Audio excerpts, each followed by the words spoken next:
This is Rodison. This is Grasshopper.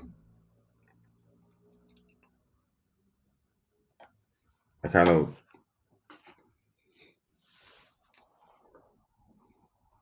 had to. mm, I'm not doing any of this with any script or any sort of notes. Even like, I mean, it's barely thoughts, but I know they're thoughts. I know they're there. I just,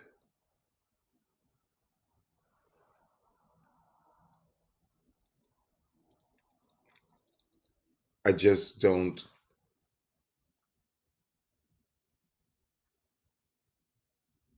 call them at once, all at once. Um, I have many, many, many, many, many thoughts.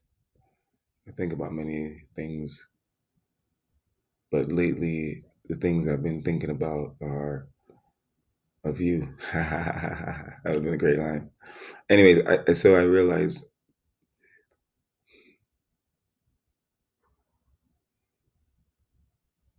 there's a lot of talk these days about like mask reality um, and if you want to say fiction and nonfiction, which is something that we can get into. I have very interesting views on that. Um, uh, but um, real, I wrote a story, short story. It's kind of, I'll be honest with you, I don't even know what satirical means, but the word just came to my mind.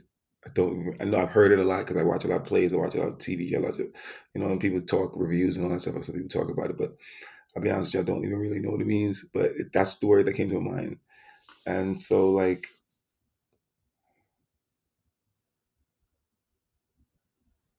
my life is becoming like that, and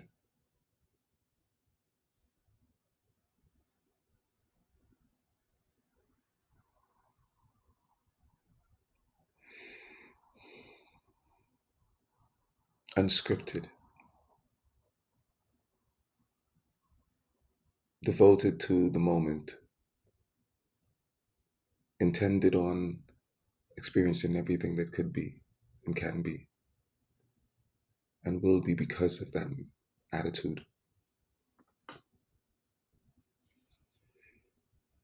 Today, many people speak of the world we live in and consider it as if like many people are wearing a mask, or some people we're living in a we're in a sort of like a dream state, or sort of the matrix. You have many, many, many different ways people describe it, and what came to me this morning is a culmination of events and things and thoughts, times and places, persons, beings, feelings, desires, wants, cravings.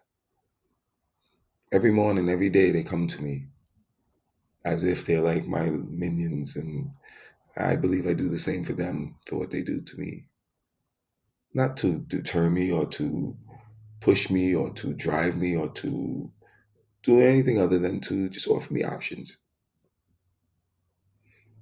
And I think the more and more I can grasp the idea that life is just about options. It's just about options. It's just about options. And the more options you make yourself available to, or make avail yourself to, the more life you're living, the more real you are.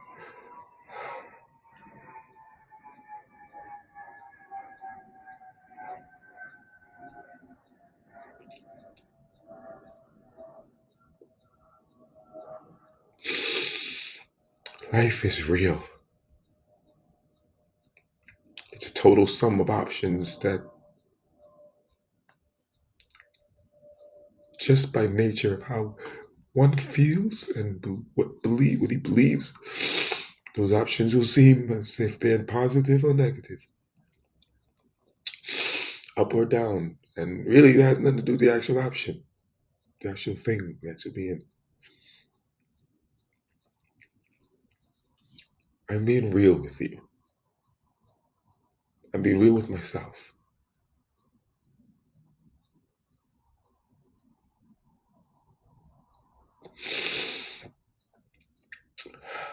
People talk about this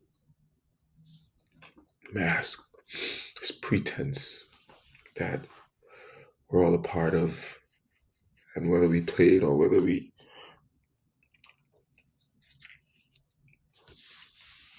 whether we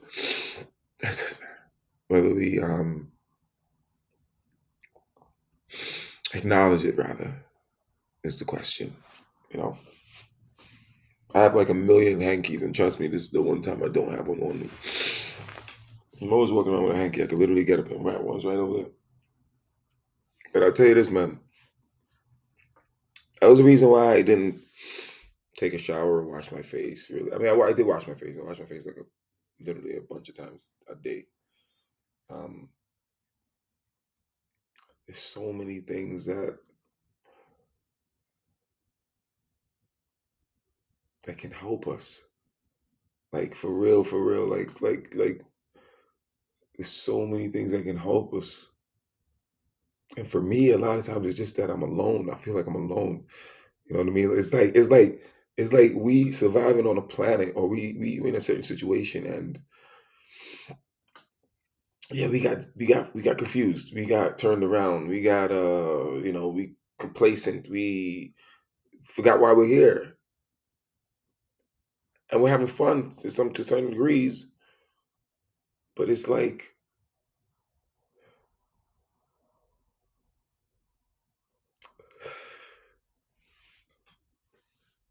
you don't feel like something more is calling you, like something's pulling you like away, like like if you love pussy, if that's what your thing is. If you love pussy, you don't think like if you get all of it, you're gonna be like still like, but there's something that out of my heart is beating for, and it wasn't that. And isn't that gonna make you feel so much worse? If you love food, if you love cars, if you love whatever you love, do you not get the sense that if you got all of it, every piece of it that you wanted, you would still feel like something was missing? Like you don't feel that? You don't feel that without having those things? That's what I mean. It's like I have so many things I would like to, but it's who.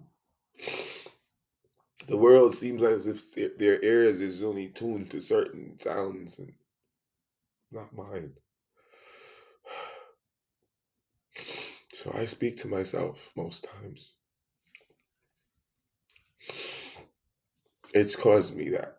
And in fairness, you could see the you could see the genius in that sort of way of doing things is that one has to recognize their own self, obviously, before anything else can.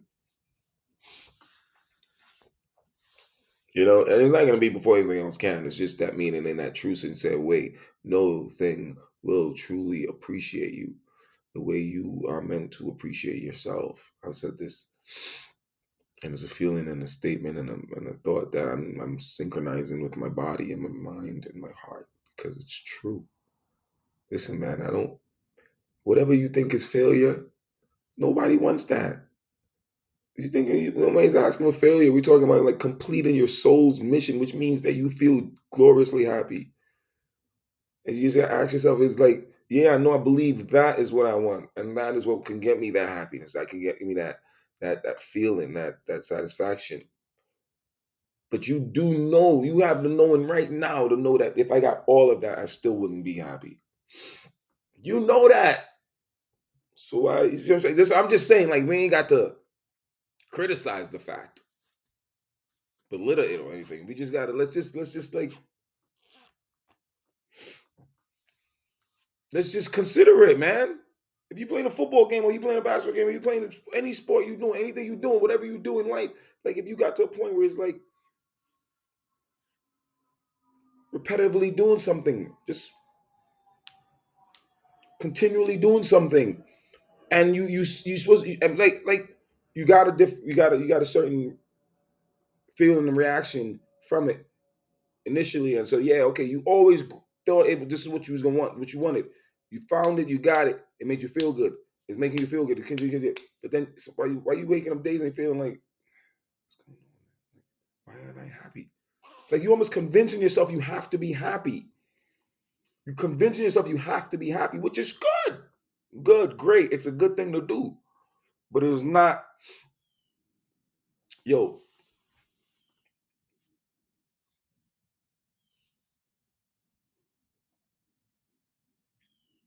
you don't have to work to be alive. We don't have to work to be alive, right? You don't have to do no work. Like you physically don't have to do nothing with your hands to be alive. You don't. To continue, to continue, yeah, that's okay. Because it's just like paddling a boat or putting your sails up. Not every minute the wind's blowing in the direction you need to be going, or it's blowing and at all. So you might have to sit a little bit. But when it picks up, you'll go. You'll continue moving. Like life is yours as it is. Just that's yours. It's yours. You know what I'm saying? Like the water is yours, the air is yours, the sun's yours, everything is yours and mine. It's your life. You're here for that reason. You know what I mean? Like, yeah, we play the game. Capitalism, right? We charge you for water, we charge you for air, because we have to make you believe. Now, I want you to think carefully, right? I want you to think carefully. I want you to try to pay more attention to what it is, to the connections rather. I want you to pay more attention to the connections. I want you to just follow the connections, right? So we pay for land and water at the moment. At the moment, we pay for land and water, electricity, yeah, a number of things. Okay, sure, right? So we pay for space.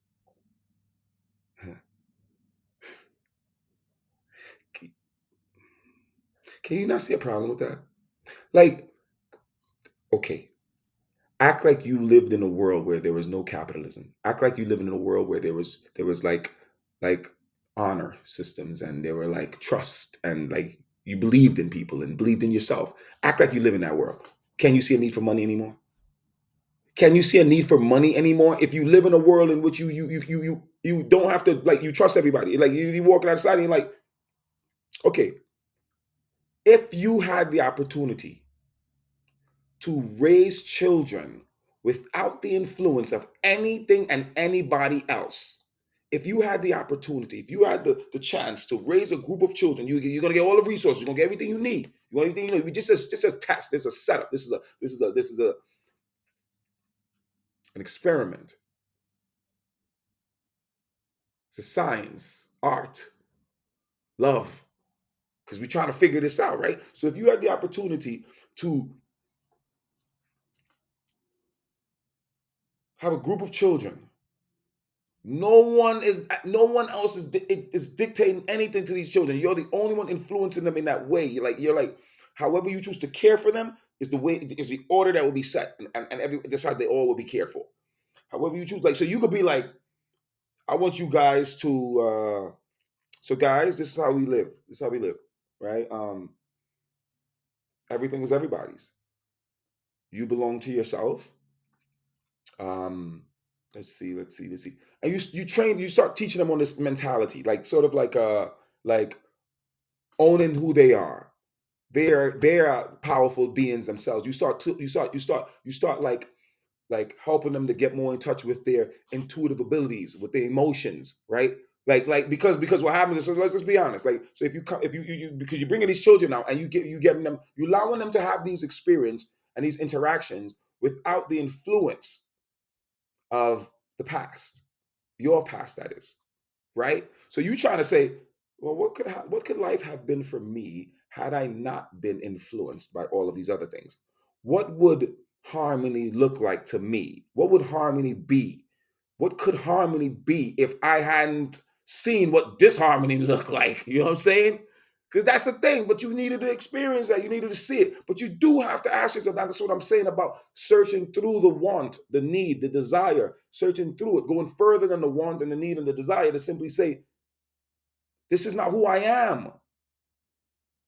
You should be able, not should. You are able to see yourself in a circumstance that you have not even found yourself in yet and tell whether or not you would like it or not, whether or not that will fulfill you. You do know yourself that well to be able to do that. You see, now don't get me wrong. I also, myself included, fell for the scheme and the trap that's not true, but that is true. And how much more better that could be if that is it as it is true. It's 100 times of a better game to play, a better system to accept, to understand that I could know, yo, like, so that thing is something I always wanted as a child. Or not always wanted as a child, but like, that's something that, like, I thought I always wanted. Okay, let me imagine it. Let me go deep. Let me broaden my imagination. Let me see how, and that would be the test. It's like Jesus when he said, if you have faith the size of a mustard grain, you can move a mountain. And people say, well, I couldn't move it, so that shows that's not true. And it's like, well, that shows you don't even have faith the size of a mustard grain, motherfucker, the tiniest of all. So if you're saying you can't do it, it is basically you admitting that you just don't want to stretch your imagination that far. No one's been gifted with a higher imagination than another person. It's just your ability to stretch your imagination, man. It's not a physical thing. It's not like me. It's not like a human being that is like myself and trying to make myself my Shaq's size and weight. I can't do that physically. I'm not gonna be able to do that. Right? I'm not gonna be able to do that. Right? Shaq is like a big dude, an extraordinarily big dude, right? Like big dude. So it's not like I'm not even a. I mean, I'm 6'1". I think I don't know what the fuck he is, 8'12". I think he's like 6'7", 7', maybe 7, whatever, 7'11". But my point, you see my point. But with your spirit parts of you, your imagination, your creativity, that is not like when people would be like, I listen to producers and they will always do this thing where they'll say like why they get to charge for musicians and have to make money consistently off of the musician is because the musician can always go perform the song and make money, but they can't. Motherfucker, if you only understand that your job in life is not to be producing something, you understand that capitalism is what gave you that job. And when you took the job, you crossed out creativity. But you are a creative being by nature. You can't be here without being a creative being. You were created here. How would that be? How can that make sense that you believe that we all are created in the same space, same time, but yet have like this? Yeah, they're just so creative. I don't know where they get it from. What? How, Sway? How do you believe that? How do you believe that in the idea that your imagination is like children, if this kid or if this person grew up in that neighborhood over there and they were influenced by people will say it's an artistic community. Why are you saying that then? Why are you saying that then? Why are you saying that then if you don't believe people can be influenced or yeah, right, influenced? Why are you saying that then? That means that there's something deeper there. Influence means, yo, somebody could make you reach a point. Somebody can make you tap into something that you may not have thought was there. That's what influence means. I got influence. I didn't know I was gonna do that. Yeah, you didn't know, motherfucker. They pushed you they got you somehow, one way or another. Physical, subliminal, whatever you want to fucking believe. Magic. You got to see you were able to do something you did not think you were capable of doing. Maybe that's the positive to take away. Anytime something moves you in a direction and to a place and a position or a time in which you had not conceived of, maybe that's the point to say, hey, this means that there's many other things that I didn't think I was capable of doing that I am able to do.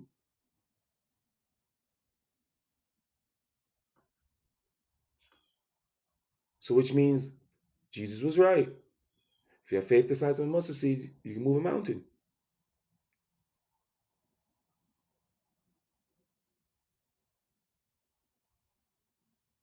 Next in line is that a conundrum. The grandest mountain,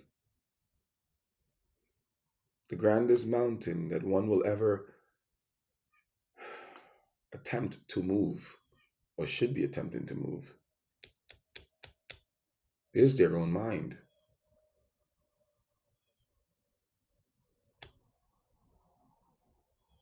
And the conundrum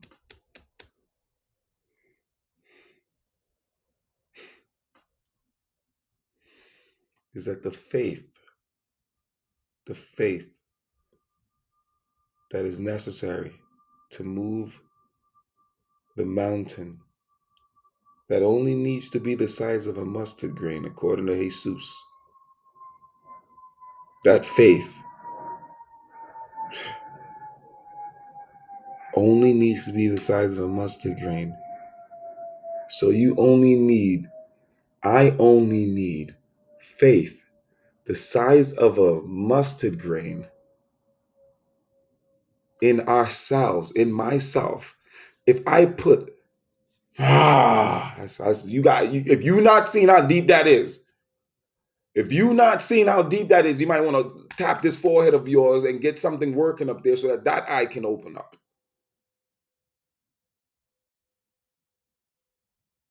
Your faith, your faith, your faith is your faith. You get it, man? Woman, you get it? In other words, your faith, the faith that you're going to need to move that mountain over there, comes from your faith.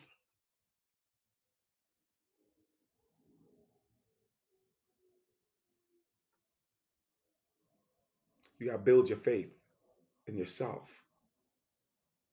Act like you scouting yourself. Act like you dating yourself. Act like you recruiting yourself. Act like you interested in your motherfucking self to the point that you are curious and want to know yourself. No, you don't want to fuck yourself. Nah, this relationship seems like as much, this person seems deeper than that. Nah, kid, I ain't trying to fuck this up. Try to fuck, no, man. Nah, kid, nah, what? Nah, I ain't going out. Nah, kid. Yo, I'm checking, nah, chill. I want to get to know that. I want to get to know that.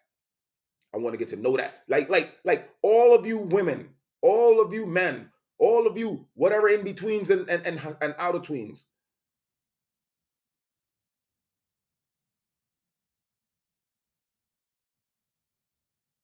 How interested are you in yourself? So as to not fuck yourself over and actually court yourself. Get to know yourself. Be interested and curious in yourself, in the depths of yourself. Like, let me just say it simply and plain. Are you able to see the benefit, the advantage, the privilege in yourself over everyone else? Now, see, you might think of certain words that I just said, like privilege, as a trigger for you, advantage as a trigger, but you're not listening, man. Motherfuckers got to put your ears on in the morning.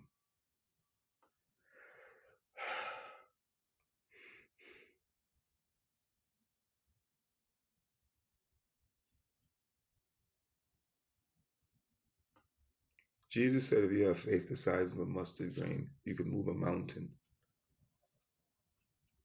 And I'm saying to you, the biggest, grandest mountain you will ever attempt to shift or move is your own mind. And you all know what I mean by that.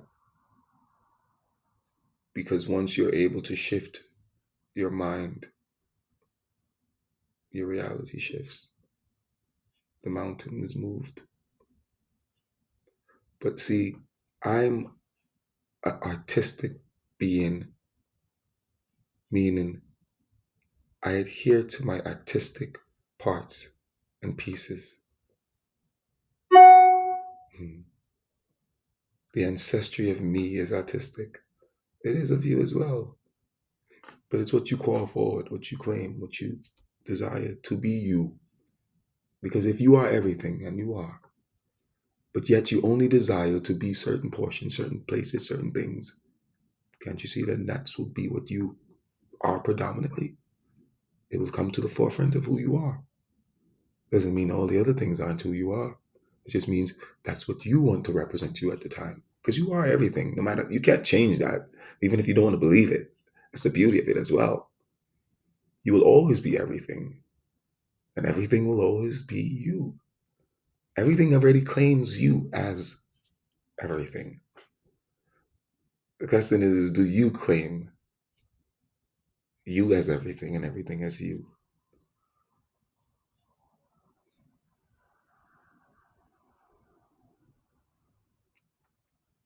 I'm in love with life, and everything is in love with me. Life is everything, and everything is life. There's no part of this experience I hate or dislike. There's moments when it is rough and rugged, as they say.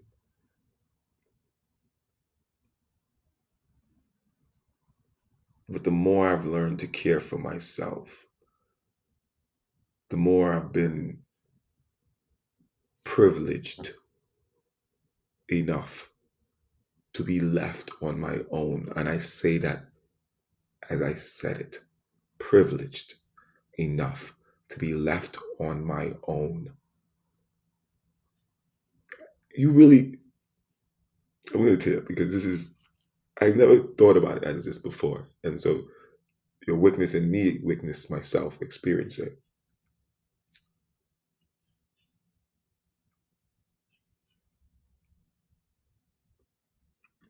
I've developed so much animosity and hate for those who had abandoned me, who sought my seemingly harm.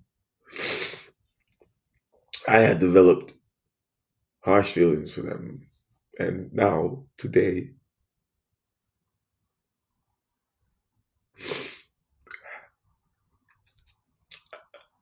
an understanding that I thought I had understood already has revisited me in a new way of wisdom. And it is that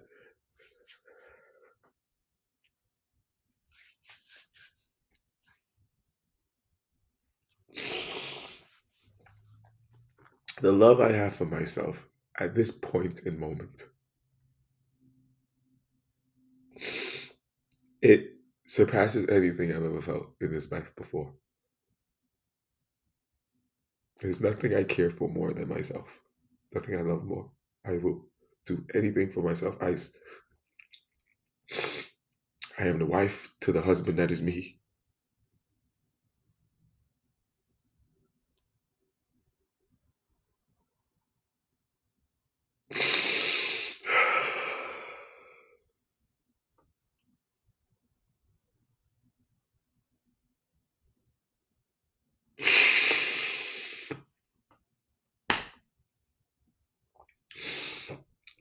I am the yin to the yang that is me. The up to the down, the nasty to the clean, to everything I am. I claim it and I own it and I am loving it. Never more. Never more. But more tomorrow, please. How can I hate those who have put me here? How can I not have nothing but absolute love? Like, you don't I'm not being sarcastic. I'm not being sarcastic. Like, do you understand? Like, do you understand? Like, do you understand? It's like death to me now, which is like death is not a bad thing. It's a good thing. It's not, nothing's bad. Well, it's a whole different meaning, but for me at least. But death is beautiful. It's beautiful. It's like death is like daylight. You don't understand. Because with death comes awakening. It comes there's you know something's coming. You know you're gonna get information. You know you're gonna get truth. You're gonna get the ability to rest, right? So death brings a lot of good things, a lot of good. You know what that brings? I ain't gonna speak for death. Death is a good person. I don't give a fuck if you think different. Demons, great things, great things. People, you're thinking of these things in the wrong way. How could a demon be bad when it's your demons? Ain't nobody. I can't give you my demons. I can't. It'd be like giving you my angels. I can't do that. And ask the question, how can your demons and your angels reside in the one being that is you? And you think that you're one and not the other. Your demons, my demons, your demons, my angels, your angels. They're not the same in as much as we are the same. But okay, but then you know what I'm saying? Now we playing a different game. That's what I'm saying. So my demons, my angels. Now think about just the fact that where they all reside, right? Where they reside in the land that is Radisson. So if you went to Radisson and said, Radisson, how do you feel about your angels? Right? What would you expect me to say? Oh, Radisson loves his angels. Yeah, man. Yeah, man. They do their job. They get it done, baby. You know what I'm saying? Sometimes I be thinking this, think that, and then they like, oh, light comes on. I'm like, oh shit, gotcha. Thank you. Thank you, demons. Thank you. I mean, thank you, angels. Thank you, angels.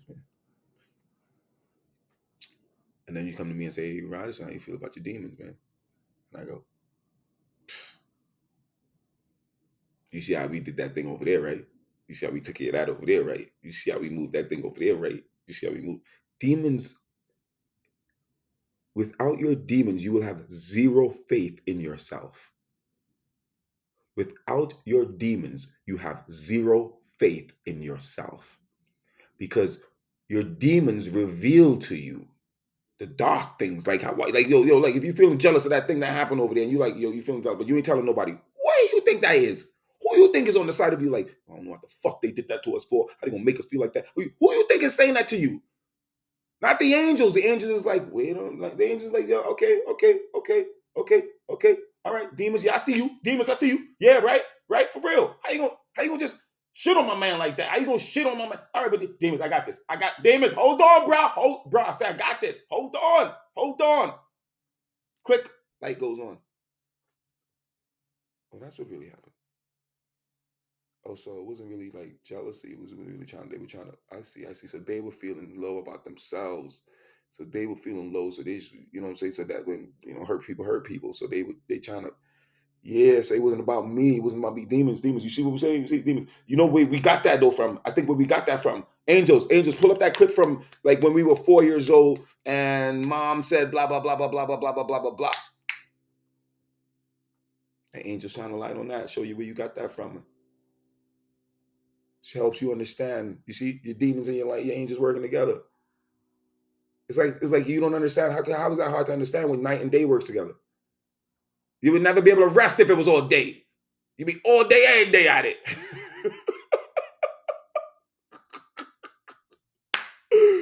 Yo, man, the daytime is for you to play, be creative, do all the things you got to do. Play. The nighttime, you rest. But as you rest in a state of inactivity, all of the activity that you held on in the day is there for you to be received. The potent parts, the parts that meant a lot to you, the parts that was significant to you, the parts that were maybe traumatizing at one point or another, the parts that have meaning for you, the parts that are that in harmony with your life path. Those parts are going to come up in your dreams, right? I remember hearing this a while ago. Pegasus, your dreams, right? Your nightmares, right? There's a guy named Bashar who's a channeler. And I remember he said, this dude is like one of my, man, when people ask me, how did I do it? There's a few people, man. They not from this planet. They are, but you know what I'm saying? Like, he's an extra, he's a channeler. He channels another being. The being's name is actually Bashar. But, and he mentioned that whole thing. I forgot what I was even saying just now. But anyways, um, he taught me about your passion as well. Reminding me, I should say. No one teaches you anything. Let's just correct that. No one teaches you anything. They remind you. You're being reminded. Like if you're a guardian of children, that's a privilege that you should. I hope you know how lucky you are to have that position. Um, as you look at children, you see that passion, and so you remind me what it meant to have a passion and like like how that's so intrinsic to who you are and your creativity. You have to have a passion. You have passions. You not have to have a passion. You have passions. As much as you're breathing until you close your eyes. I'm not even until it stops. You have passions, and that's how it shows that we all are creative beings. And so, like these were tools that aided me in finding myself, in wanting to understand myself better, because I'm a late bloomer. That's my design. I remember I used to work for a company. They used to call me fourth quarter Roddy, because I'm the type of dude. I chill the whole day. I chill the whole day. I hang here. I rest. I be this and that and then that, and then it'd be like end of third, and I'm like coming towards the end of third, and I'm like, all right, let's go do something, and I'll do it. And the older I started to get easier with that, because at some point I was like, why would you ever do that, Rod? You setting yourself up for failure. Because guess who's telling me that? Half the people on my left, half the people on my right. Nobody in front of me though, telling me that. And now the people in back of me are telling me it. You see, so that was always the case for me. Everything I wanted to do, it was always people left, right, and behind me telling me what to do. Nobody in front of me was telling me what to do. And I had to realize that was because nobody in front of you ever tells you what to do. No one in front of you tells you what to do, because they understand. The only way they're in front of you is because they looking at what the fuck is in front of them. That's how you go. The minute a motherfucker stops and be like, yo, tell you what you do, you're not in front anymore. And people don't understand that. But if the dumbasses back there sitting there listening, they're taking up everything somebody's telling you and you telling yourself they're in front of you, then you're the dummy. You're the dummy.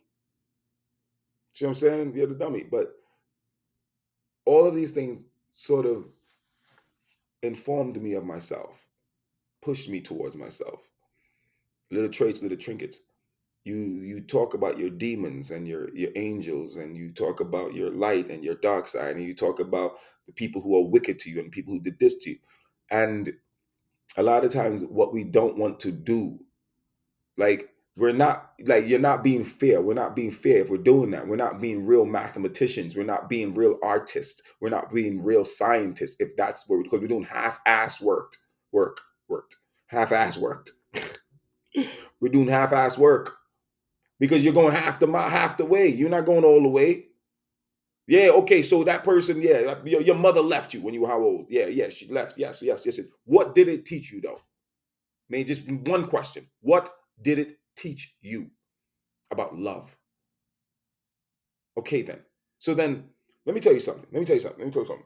If you walked into a classroom and you saw a lesson on the board that you didn't understand and you didn't get, and you just walked out insulted, who's the idiot? Who's the dummy? Who's the fool? Who's the stupid one? Huh? Because all you got to do is go back in and try to understand it a little better. If you really care about it, try to understand it. And as more and more you understand it, you will understand how much it benefited you to understand that. But you're not going to be looking at it. Well, I remember the first time I walked in that room and I was just so off, like put off by it. And you're not going to do any of that. You're going to be like, yo. Anytime they got something up, I'm walking in those classrooms because the lessons be on point, bro. Like you ain't gonna, you might, like I know 50 people walked into those lessons and walked out and was insulted. But not these motherfuckers. Nah, they walked in and they was like, and you know the motherfuckers in your life. You know the individual in your life who are the motherfuckers who walked into that room and was like, wait a minute. The most they were concerned with was how many people saw them going back in there. Because they know you dumb motherfuckers will be the ones to judge them. So motherfucker got to sneak back in there like, what the fuck is going on in there? Like, you curious. There's two types of people, right? And you choose which one you want to land in. Like I said, we all are everything and everything is us. So you choose. There's the curious one, and there's the judgmental person. Which one are you? That's ask yourself. Anything you do, if you do 20 things today, ask yourself that question before, during, and after each of the 20 things. Each action you do, each thought you have, ask yourself that question. Am I demonstrating curiosity here, or am I demonstrating judgment here? About yourself too. Just do it. Just try that. Just try that one little, there's that little equation you got over there that Rod give you. little tidbit of an equation to walk with everyday life. Ask yourself, anytime you think of something, is that curiosity or is that judgment? Because both is usually a question. You know what I'm saying? So that's what you meant to say. So that's what you meant to say. Right? You know what I'm saying? It's saying it's a question. It's a question, right? So that's what you meant to say, huh? Man, gives it a little bit of a different vibe, though. You know, like food, like if you had my food, then you've had food, but you might have had the same thing somewhere else and think you've had food until you've had my food. You see what I'm saying? So I just mean like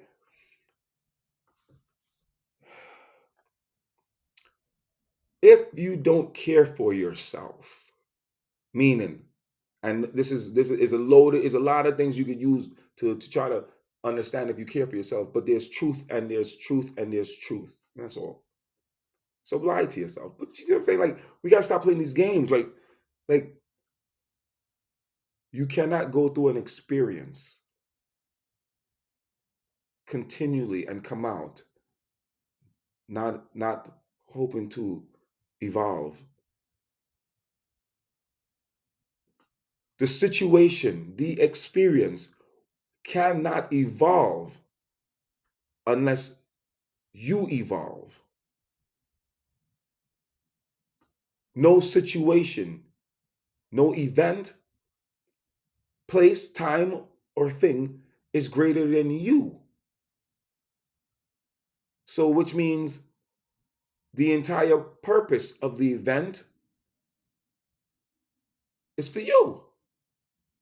Therefore, unless or until you evolve, what can the event do? It is held hostage until you decide one day to evolve, to try something different, to see something different, to free yourself from a mentality that has conditioned you and keeping you locked up in a place, right, of hurt.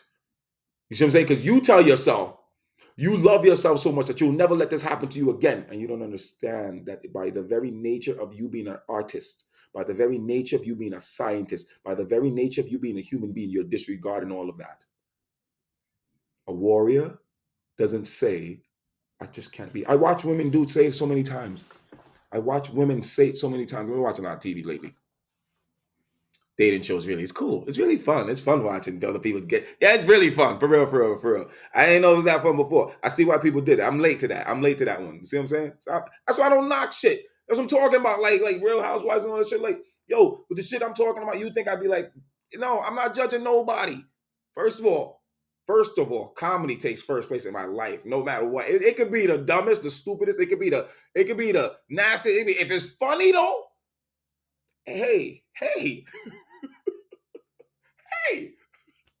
Because look, resonance is everything, right? Resonance is everything. How do you know something is for you? How do you know something is interesting to you? How do you know you have an attraction to something? Resonance. Does it, are you feeling anything from it? Are you getting anything from it? Do you care about it? Like if you care, like, I don't fucking think they motherfuckers, I don't even know. I don't even like, I hate them motherfuckers, man. You know what I'm saying? I wish they never existed. Actually, no, you don't.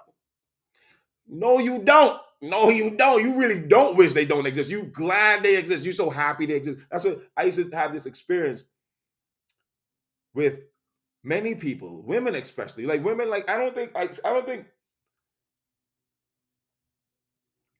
women know that everyone else knows that the more you keep talking about something, the more that thing that you're talking about, you're trying to show that you're more interested in that.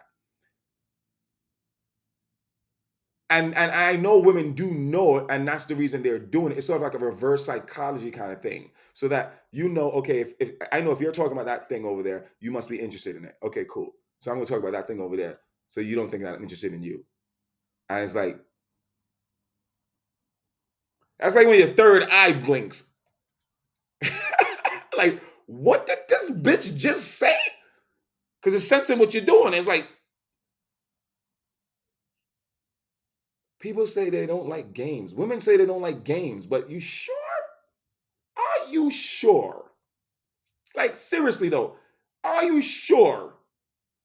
I think gaslighting was made up by women. Like, I don't know if a guy knows how to gaslight as well as a woman. Like for real, for real. Like, don't give me a guy with a lot of feminine, not feminine, a lot of masculine, a guy with a lot of masculine tendencies, which is jealousy and shit like that.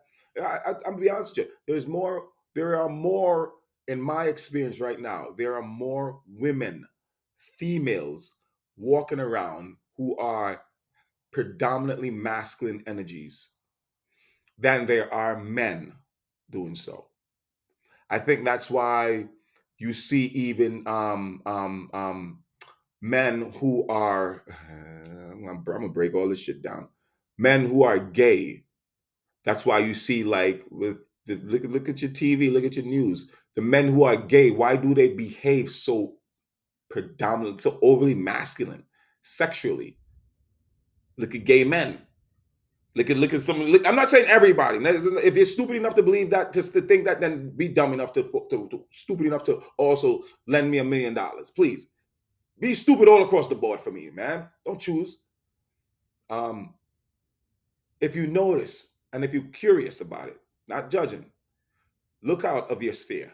Look out of your own being and look into your reality. Look at the men who are gay in your reality and see how are they in response to women? How do they treat women? How like really treat femininity, feminism, femininity. Is that a word? I think it is actually. I don't know where that came from. But anyways, look how they treat the feminine energy. I mean, in a sincere way. Like the Women's March, that shit was bullshit. Bullshit. And if you're that dumb to believe that in our society, just because our society says yes to this, that means that it's genuine. I swear, it's like a something I'm realizing more and more and more. How much people like sign themselves up for stupidity. Like, if you can't understand how like sincerity and genuineism will be your guide, your compass, more than anything else. Like if you can't understand that, then you are choosing to be dumb, dumb, and dumb. Because like I can say anything to you, but if you ever have the wits and you choose to use them on yourself, you see that you can sense whether or not I'm being sincere with you. And that feeling of sincerity, you don't push it off. You don't say, I don't even like him, so I don't want to feel. No, you dummy. That's like you having a seeing eye dog and you being blind and you be like, wait, don't walk me down that street. I don't really like it. How the fuck do you know? How the fuck do you know when you don't even use an ability you got? How do you know? Like you walking through life and you're judging people. Like so, instead of using the actual tools that you've been given that can help you to actually navigate your life and be in the best places, you're just choosing to put the mask on and get in line and do what everybody else is doing, and then you claiming like you don't understand why you're having these feelings of doubt and feelings of jealousy and just whatever. I watched from my own experience. I watched my mother. I watched my past partners, all women, most women, I thought, be so overly masculine. As I only when I got older and I took account of who I am. I'll tell you I'll tell you the dead honest truth. I didn't brush my tongue yet, so you might have saw that. I'll tell you the dead ass truth. Um, I remember when I was married, as a Jehovah's Witness, I was married, and we used to do these tours at that museum, and Okay, I found this on the web for Studios Tours at the Met Museum. Check it out.